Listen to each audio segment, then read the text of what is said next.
Hey traders, it's Reid from Shift to Alpha. And if you're a funded prop firm trader or just a trader who's been trading successfully for quite some time, but you keep oversizing your positions for whatever reason, even though you know exactly what your risk reward should be, you know your rules, but you keep doing it 100 times over and over and over, even though you told yourself you'll never do it again.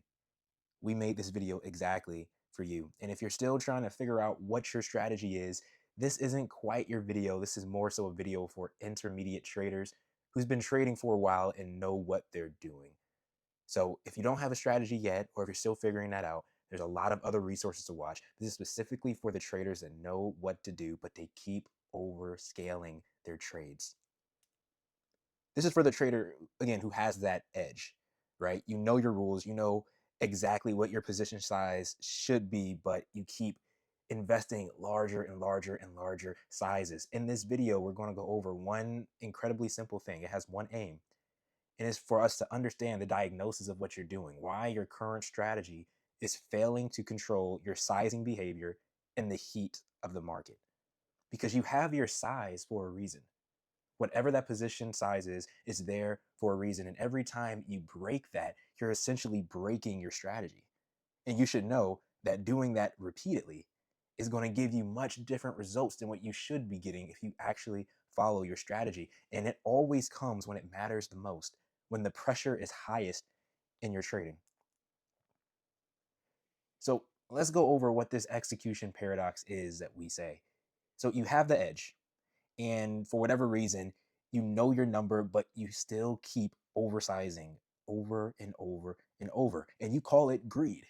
People are saying, stop being so greedy. Oh, I'm not a greedy person in real life, so I'm not greedy when I trade. That's stupid. That's not how it works with trading, because you can be a person that's not greedy, as a person in real life, but still make these execution mistakes over and over and over and over again, right? You may call it stupid, you may call it a lack of discipline, but let me tell you something very clearly. Greed is not a diagnosis. You saying I'm greedy, that's not a diagnosis. That doesn't help you overcome this in your trading. It's a judgment of your performance. It's not a diagnosis of your trading. And you're never going to be able to fix a problem that you've misdiagnosed. So here's what I mean by that. You've had those days, the session starts incredibly well. You're trading amazingly, you're following your plan to a T, and your sizing is perfect. Your risk is exactly where it should be, but then something clicks, something happens, right? And when that something happens, maybe you're up and the momentum feels good. Maybe you just took a loss and you want to get back to break even faster, whatever that thing is for you, right?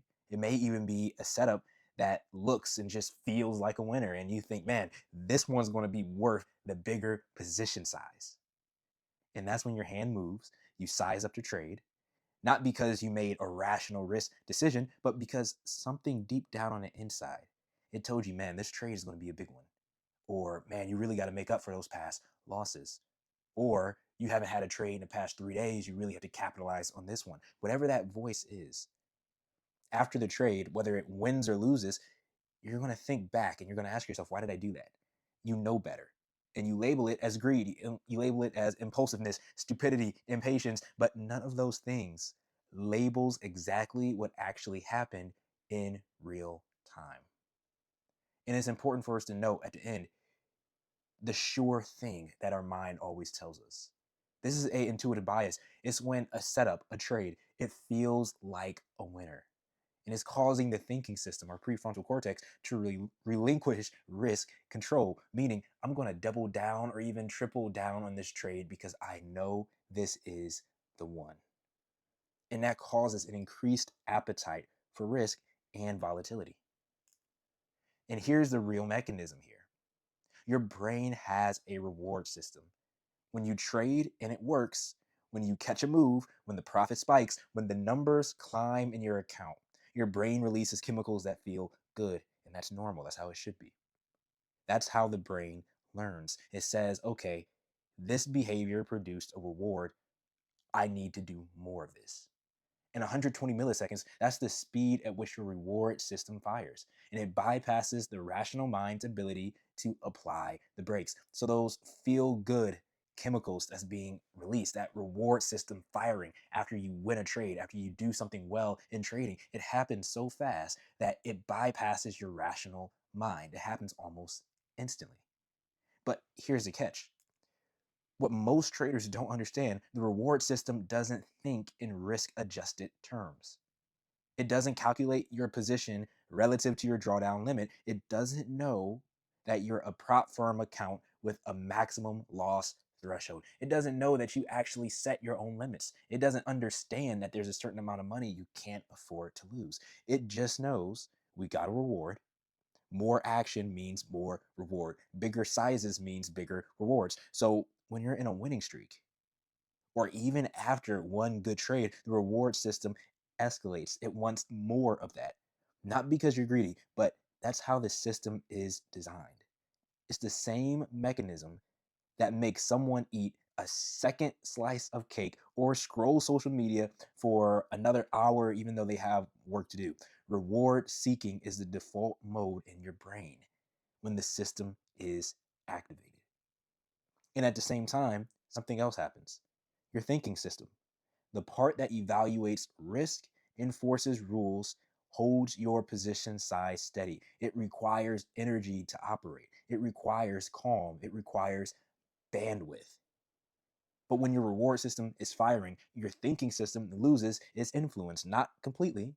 You're still aware of rules in some vague way, but the intensity of the reward signal overpowers the rational signal. The body wants to act, the brain wants to chase, and the result is oversizing. That's what happens, and that's the loop that so many people find themselves. And it's truly an internal system conflict. You know what to do, but you don't do it. Not because you decided to. No trader decides, hey, I'm gonna double up on this position and just lose all the money in my account or lose all the profits I've been building for the past few weeks or even months. Because the reward system, it actually nudged that number higher. It nudged the amount of risk you were able to take higher and higher and higher, up before your thinking system could even apply the brakes. Because remember, it happens in around 120 milliseconds, so fast that your conscious mind can't even put the brakes on. It can't even understand what's happening until it's happened. This is why just follow your rules, it doesn't fix it and it doesn't work. The rules were written when your thinking system, when it was calm and in control. The oversizing, the too big of position sizing, it happens when your reward system is running and your thinking system is in the passenger seat. And this is also why all the popular fixes feel hollow. They don't work. Traders try everything when they come to us. They write their max size on a sticky note. They set alerts for position size. They promise themselves no more than 0.5% per trade. They journal every time they oversize and they write, this won't happen again. But none of those solutions operate at the speed of the problem. The oversizing decision happens in the body in a moment of activation, not in the mind during a calm review of things. You're applying a rational fix to an irrational moment, and rational fixes collapse under emotional pressure. And the big performance risk here, you cannot solve a biological escalation with a rational promise. Saying, I promise I won't do this again. I promise I'm going to stay at this level. I'm going to keep journaling. I'm going to keep setting alerts. That won't work. You need a constraint system. Because again, rules are written by your thinking system when it's calm. Oversizing happens when that thinking system is in the passenger seat. So it's not even able to make those decisions that it's supposed to make. So we already know we need something that catches the escalation before it becomes a trade. Not after, not during your review, but in the moment. And that takes a system, not just a promise or journaling to yourself. The cost of not having that system is not just the blown trades, it's not just the drawdown hits or the breached funded accounts or losing your main account.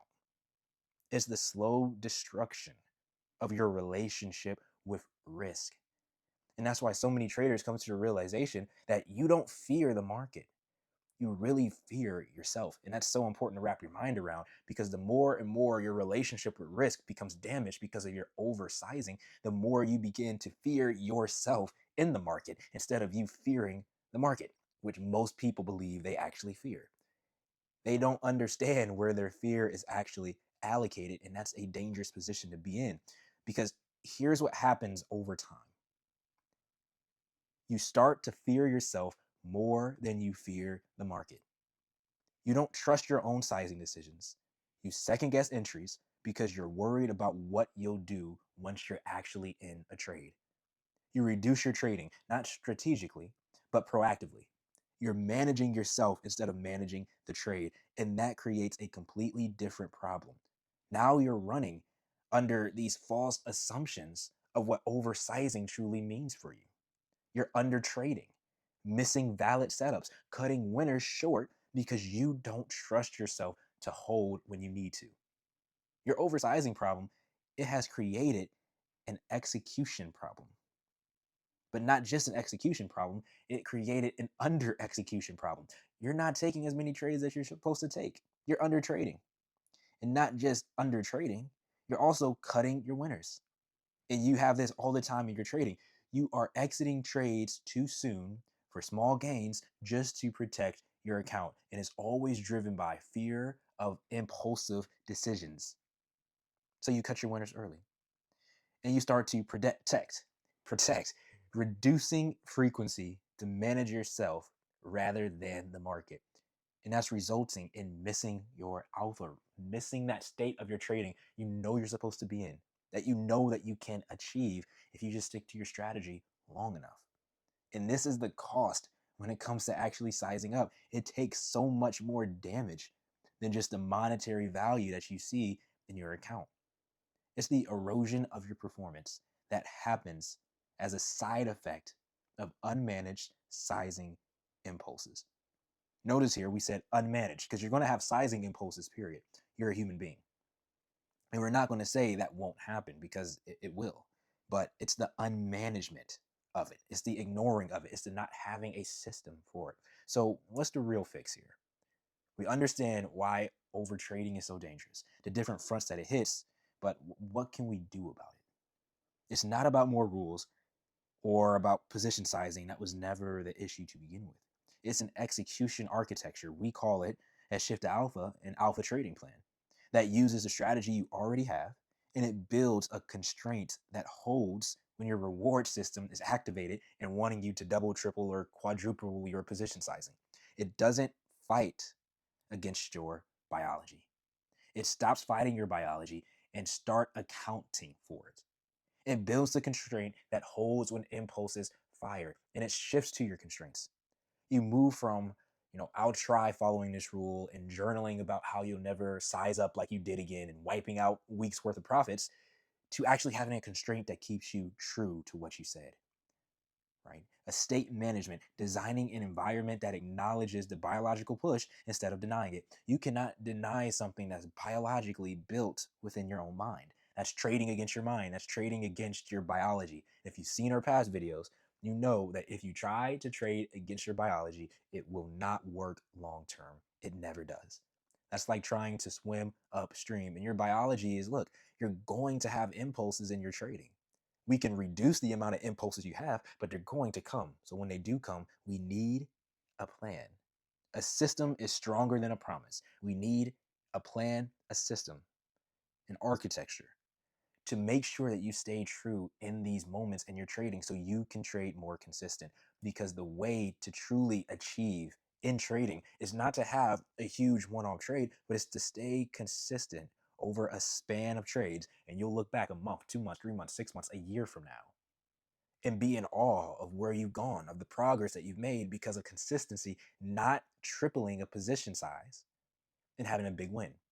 But that's easier said than done, I understand. So here's where it really gets important at with the alpha shift.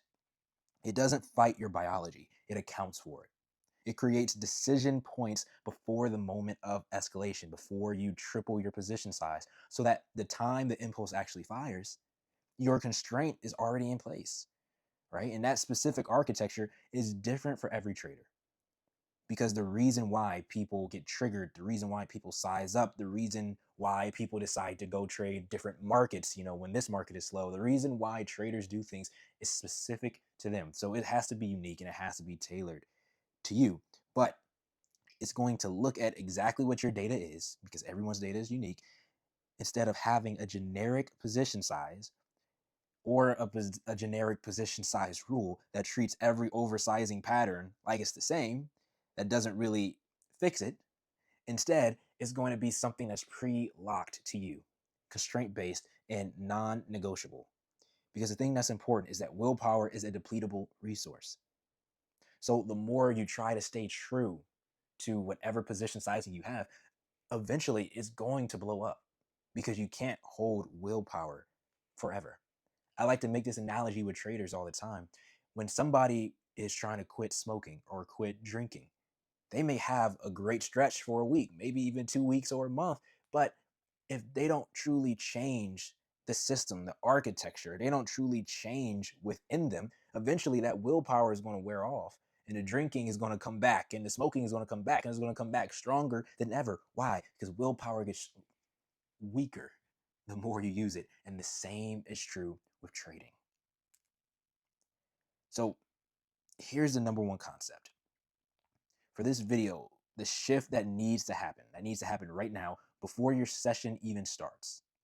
Lock your position size as a fixed number, not a percentage, not something that you can change, right? Not a percentage of your total account you calculate in real time, but a single number that's pre-decided.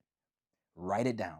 Make the decision before you sit in the chair exactly what it's going to be, because the oversizing doesn't happen when you're planning. It happens when you're executing. And if the decision is already made, truly made, not I'll try to stick to this, the reward system has less room to negotiate. So decide that number before the chair, before you even sit down. Remove the calculation, remove the decision making from the moment where your thinking system is the weakest. And it's decision outsourcing, if you think about it, because you're removing real time computation. It prevents the reward system from negotiating for higher leverage during a trade or entry. That's why we always recommend for traders, have the one rule. In one rule, it accounts for a lot of different things, but one thing that it covers is have one risk to reward size, have one position size. Don't change it for any trades. Because we have seen traders who have different risk to rewards and who have different risk per trade depending on the setup. And that's one of the easiest ways to start oversizing, because you're making that conscious decision. Just have one. And when you just have one, your system begins to change the way you trade it. Because it's what we found is that it's not the whole system what we're teaching you now, because the whole system is tailored. So we can't teach the whole system, but our job at Shift Alpha, we're trying to give you as many of the pieces as we can that's generic that you can use. And if you want to go deeper on this, then obviously you can work with us one-on-one.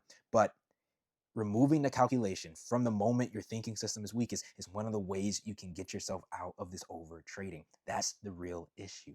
You're not oversizing because you're greedy. You're oversizing because your reward system is doing exactly what it was designed to do, which is escalate in the presence of reward. And you don't have a structure that holds when it does. Think about it this way. You have a structure for trading the objective markets, which is your strategy. But now create a strategy for your overtrading. Create a strategy for the impulsive, self-sabotaging behaviors that's causing you to not make the amount of profits you should with your strategy. Both need strategies, and both are just as important as the other. So stop blaming this on your character. It has nothing to do with it. Start looking at the mechanism, the fix for oversizing. It isn't becoming a more disciplined person. It's building an execution system that holds your sizing steady when your brain is pushing for more. Because the push isn't going to go away. It's wired in. That impulse won't go away. At Shift to Alpha, we have tactics and strategies to reduce those impulses, but you still need a plan. Your job is to build something stronger than the impulse, than the push. And I want you to remember this. You're not greedy. You're human. Build a system that accounts for your biology and reclaim your edge, if you want our science backed philosophy on how we do this, the alpha trading plan that we roll out with different traders, then absolutely we can work with you one on one with this. But if you want to do it for yourself, look, we're trying to give you the generic tools that you can use and try to piece together on your own. And I want you to remember this. It doesn't matter where you are, how you are, or where you are in your trading, how much money you've lost or won in the past month, year, how far away you feel from your trading goals, or how impulsive your trading may be. I'm telling you this from experience. You're only one small shift to alpha. I hope you enjoyed this video. I hope you found value. Definitely leave whatever comments you want below. I love looking at them. I love reading them and responding to them, whatever questions you have. And I look forward to really teaching and diving deeper on this on the next one.